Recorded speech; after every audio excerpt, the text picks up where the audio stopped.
Welcome to this session. We will continue whatever we left in the last class. In the last class, we are looking into the a two-dimensional transient heat conduction problem in a cylindrical polar coordinate system, and we used a separation of variable type of solution, and we have found out that the theta varying part constitutes a standard and independent eigenvalue problem, and then we have formulated the radial varying part, and we will be looking into the rest of the solution. So, if you look into the radial varying part, this is the governing equation along with these two boundary condition, and if you now remember that these are nothing, this is nothing but a Bessel equation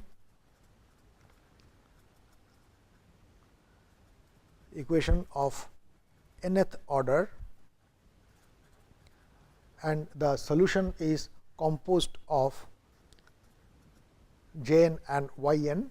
So, C1 Jn lambda n lambda r plus C2 Yn lambda r. So, these are this is the solution, and now if we look into the, if we put in the boundary condition, if we know the definition of Yn, if you Yn is infinite at r is equal to 0. So, therefore, in order to have this boundary condition that at r is equal to 0, capital R is finite. So, this is in opposite to the definition of Yn. So, in order to do that, so in order to comply that one, the associated constant has to be equal to 0. So, that I will be getting a bounded solution of R. So, C1 RR is nothing but C1 Jn lambda r. Now we put the other boundary condition at r is equal to 1, capital R is equal to 0. So, therefore, C1 Jn lambda is equal to 0. For a non-trivial solution, C1 is not equal to 0, therefore, Jn lambda is equal to 0. And if you look into the variation of Bessel function as a in terms of lambda, so they will be assuming a finite value, and then they will be oscillating along the x axis or lambda axis at infinite and cutting the they are oscillating about the lambda axis with a diminishing magnitude, and they will be cutting the lambda axis at infinite number of times, and each of these intersection point is the eigenvalue to the system and the eigen functions at the nth order Bessel function. So, therefore, we will be having the we will be writing J1 lambda m n is equal to 0. So, there will be infinite number loop for every n varying from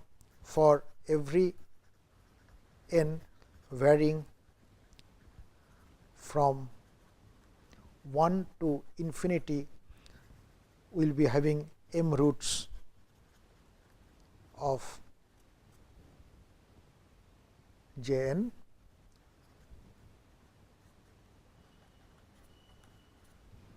So, therefore, the eigen functions are written as R m n as C1 Jn lambda m n r.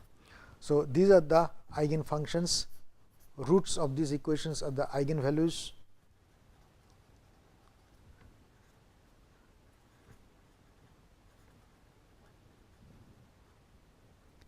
and lambda m n is nothing but mth root of Bessel function of first kind of order n. So, now we have seen that both theta varying part and r varying part, they constitute an independent eigenvalue problem. So, therefore, we can constitute the complete solution by doing a double summation of individual part of the eigenvalue problem. And if you look into the time varying part, the time varying part will be nothing but T m n dt m n dt will be nothing but minus lambda m n square times t lambda m n square. So, T m n will be nothing but another constant, let us say C3 exponential minus lambda mn square times t. Now, we can superpose all the three solution and construct the complete solution. So, the complete solution will be a double summation. Okay. So, u r theta t will be nothing but summation n is equal to 0 to infinity, m is equal to 1 to infinity, exponential minus lambda m n square times t, j n lambda m n r multiplied by d m n sin n theta plus e m n cosine n theta. So, at t is equal to 0. Now, these two constants d m n and c e m n will be evaluated from the initial condition at t is equal to 0, u is equal to u 0 r theta. So, therefore, u 0 r theta will be nothing but double summation 1 over m another over n j n lambda m n r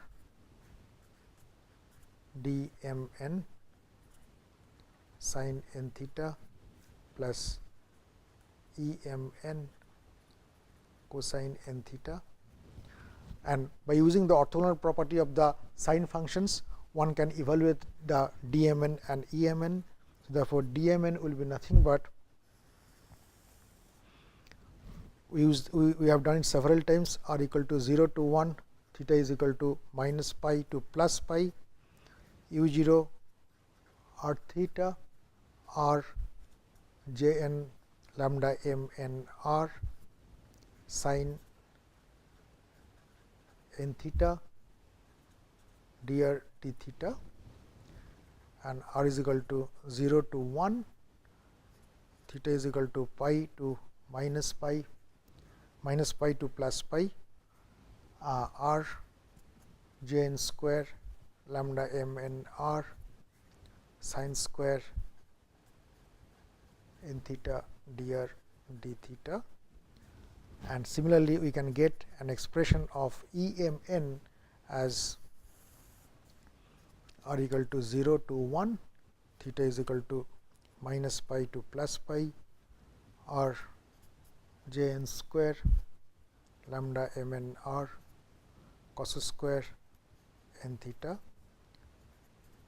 dr d theta, and 0 to 1 minus pi to plus pi, u 0 r theta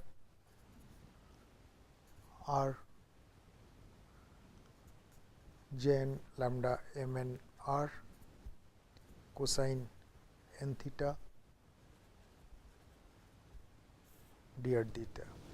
So, that gives the complete solution of the cylindrical coordinate system, the partial differential equation for the cylindrical coordinate system, and we can have seen that how the eigenvalue problem can be formulated in the theta direction, and in the r direction they will be constituting the independent eigenvalue problem, and the overall solution can be obtained by using a Lie principle of linear superposition by doing a double summation. Since there are two independent eigenvalue problem, we are having a double summation in the solution, and the associated constants will be evaluated from the orthogonal property of the eigenfunctions. Next, we will be moving over to the spherical polar coordinate system, which will be quite popular whenever we will be looking into the transport properties occurring across the spherical system, spherical coordinate system, and spherical vessels or things like that. Then let us look into the Laplacian in spherical coordinate.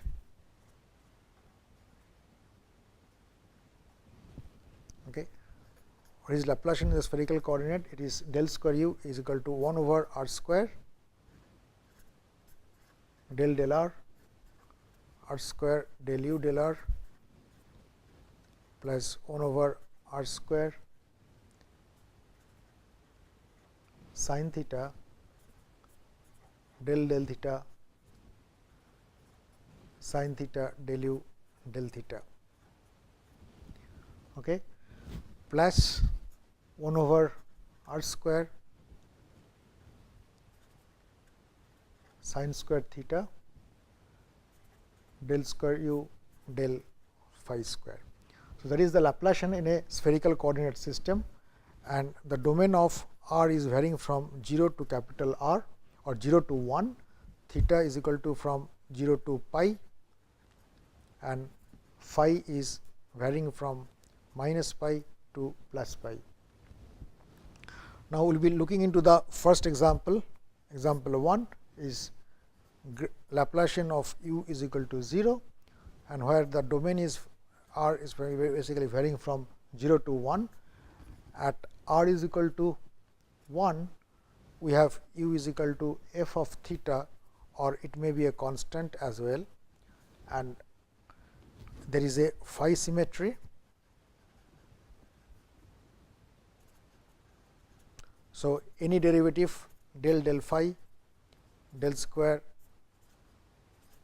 del phi square all are becoming 0. So, since there is a phi symmetry, so this term will be off. So, it becomes a 2-dimensional problem. So, let us look into the 2-dimensional problem.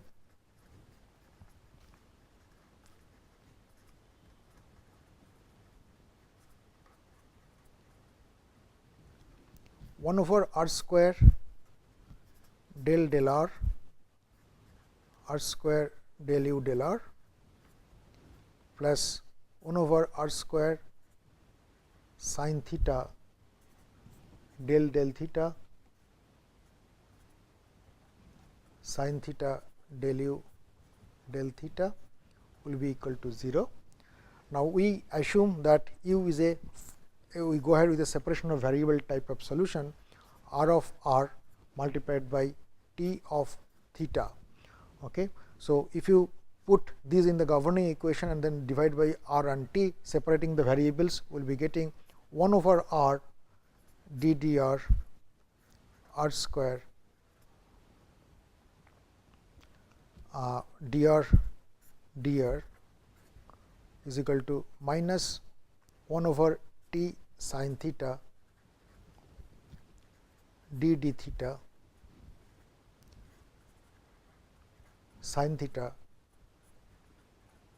dt d theta, and again this will be equal to some constant, that constant is equal to lambda, and conditions on theta are coming from the boundary physical boundary condition.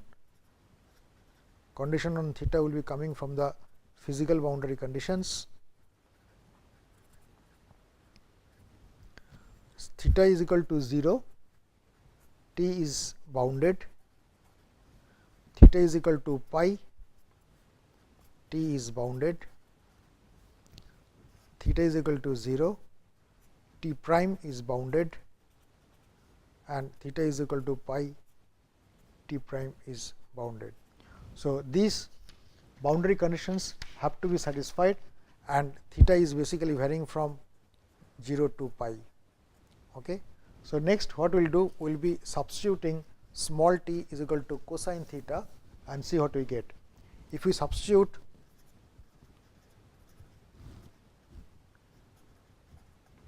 small t is equal to cosine theta, let us see what we get. 1 over sin theta d theta sin theta dt d theta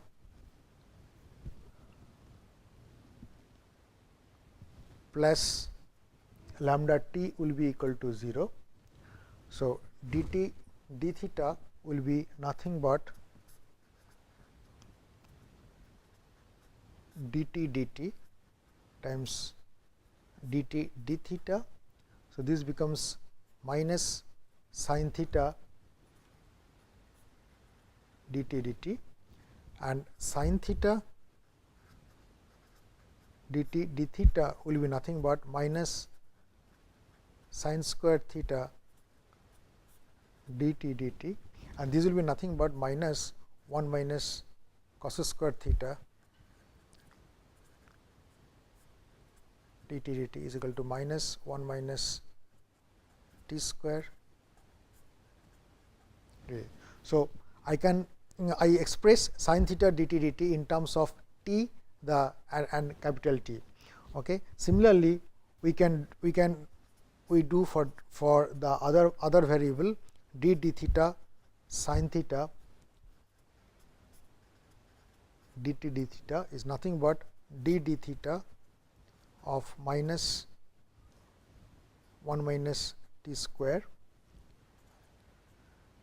dt dt, and this will become dt d dt of minus 1 minus t square dt dt is nothing but dt d theta, and dt d theta is nothing but minus sin theta.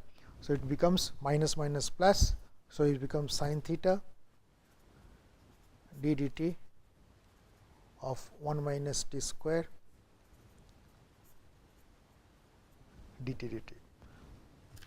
So, 1 by sin theta d d theta of sin theta dt d theta is equal to 1 over sin theta d d theta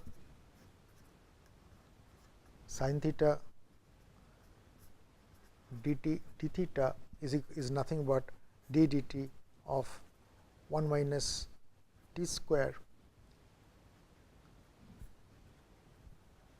dt dt.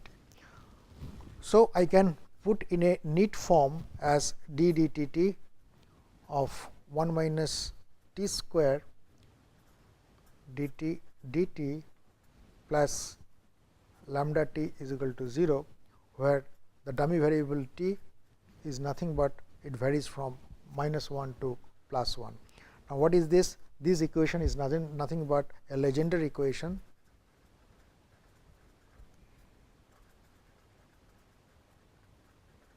if lambda is represented as n into n plus 1. So, solution of this equation will be constituted of Legendre polynomial and Legendre function. So, t of t will be nothing but C1 Pnt plus C2 Qnt. So, Pn is nothing but Legendre polynomial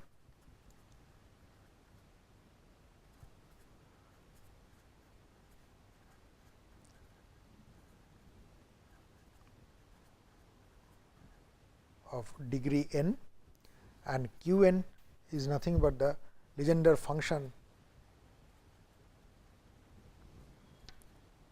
of degree n.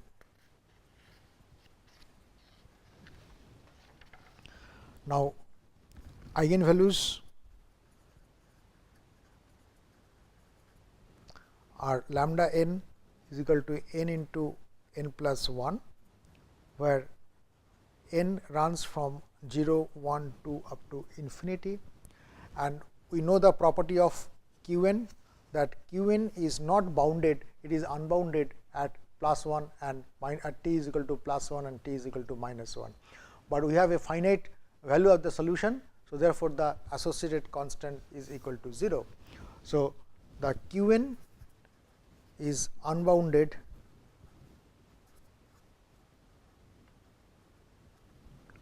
at t is equal to plus minus 1. So, therefore, the associated constant C2 is equal to 0.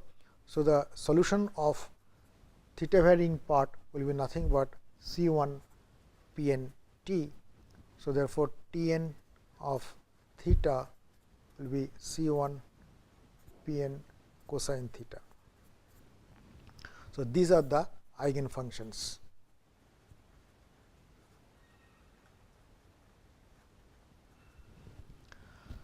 Now, let us look into the radial direction. In r direction, we have 1 over r n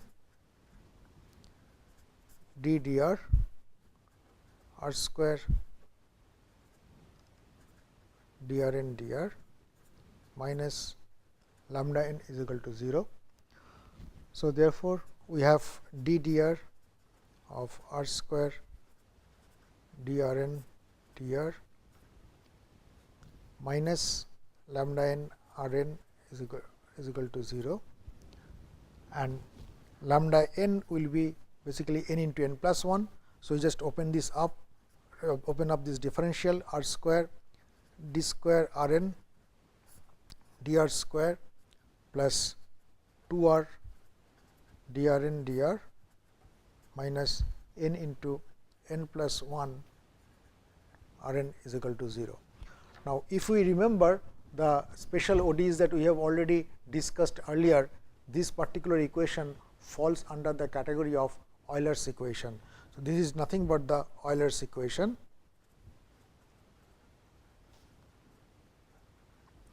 and we have already discussed that the solution will be in the form of r to the power alpha.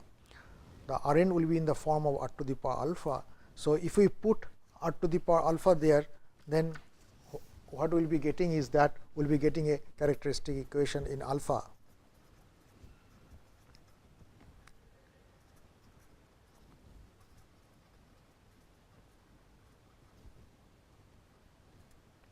Characteristic equation in alpha, and that becomes alpha into alpha minus 1 plus 2 alpha minus n into n plus 1 will be equal to 0.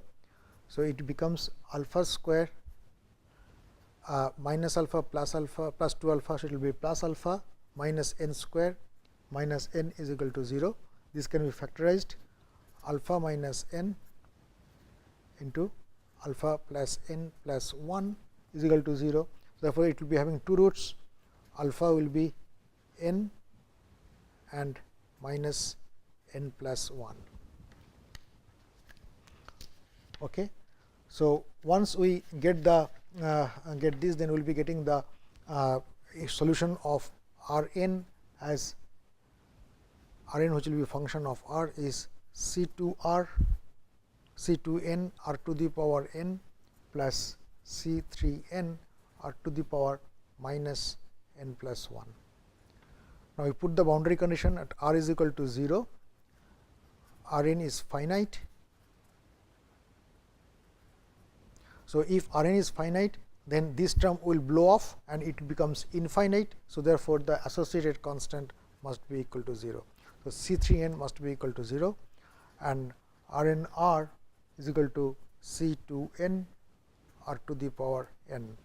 So, u r theta is nothing but summation of n is equal to 0 to infinity C n r to the power n p n cos theta. So, this becomes the solution of u varying part of the problem, the in two dimensional problem.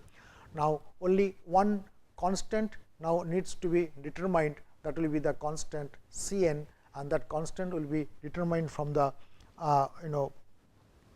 boundary condition located at r is equal to 1. So, we have the unutilized boundary condition at r is equal to 1, u r theta is given as f of theta. So, from this boundary condition we will be evaluating r is equal to 1, u of r theta is nothing but f of theta, and f of theta will be therefore summation of n is equal to 0 to infinity C n p n cos theta. Now, we will be the Legendre polynomial, like the Bessel functions, the Legendre polynomials are orthogonal. If you remember, we have iterated this in the while we discussed the properties of the Legendre polynomials. They are orthogonal functions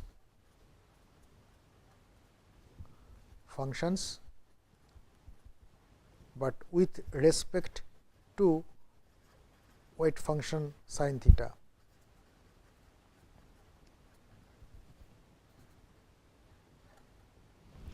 So, we utilize the orthogonal property of the Legendre polynomial, and we can evaluate C n as integral 0 to pi f of theta p n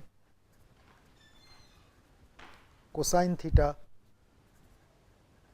sin theta d theta and 0 to pi p n square cosine theta sin theta d theta. And it can be shown that denominator is nothing but -1 to +1 p n square t dt, and this will be 2 divided by 2 n plus 1. So, C n is nothing but 2 n plus 1 divided by 2, 0 to pi f of theta p n cosine theta sin theta d theta. In fact, the numerator can also be simplified in terms of there are recursive formula of the Legendre polynomial. So, that completes this problem in the spherical polar coordinate system. Now, in the next class, what we will be doing? What will be taking up one more problem on spherical coordinate system, which will be a higher dimensional 3-dimensional problem, and we will be solving that equation, and then that will be completing the problems, the partial differential equations in rectangular coordinate system, in cylindrical coordinate system, and spherical polar coordinate system. After that, what we will be doing? We will be looking into 2 more realistic problems, which will be quite actually occurring in a heat conduction problem, and which will be giving rise to a general formulation of an actual problem that will be having the various types of non-homogeneous boundary conditions in different boundaries. Then we will be at the higher dimensional problem, how to tackle the various types of non-homogeneities in the boundary conditions, and we will be breaking down the problem into sub problem and converting them into the whole post problem, and we will be going ahead with the complete solution. So, I stop here in this class. We will be taking up this one more problem in the spherical polar coordinate system in the next class. Thank you very much.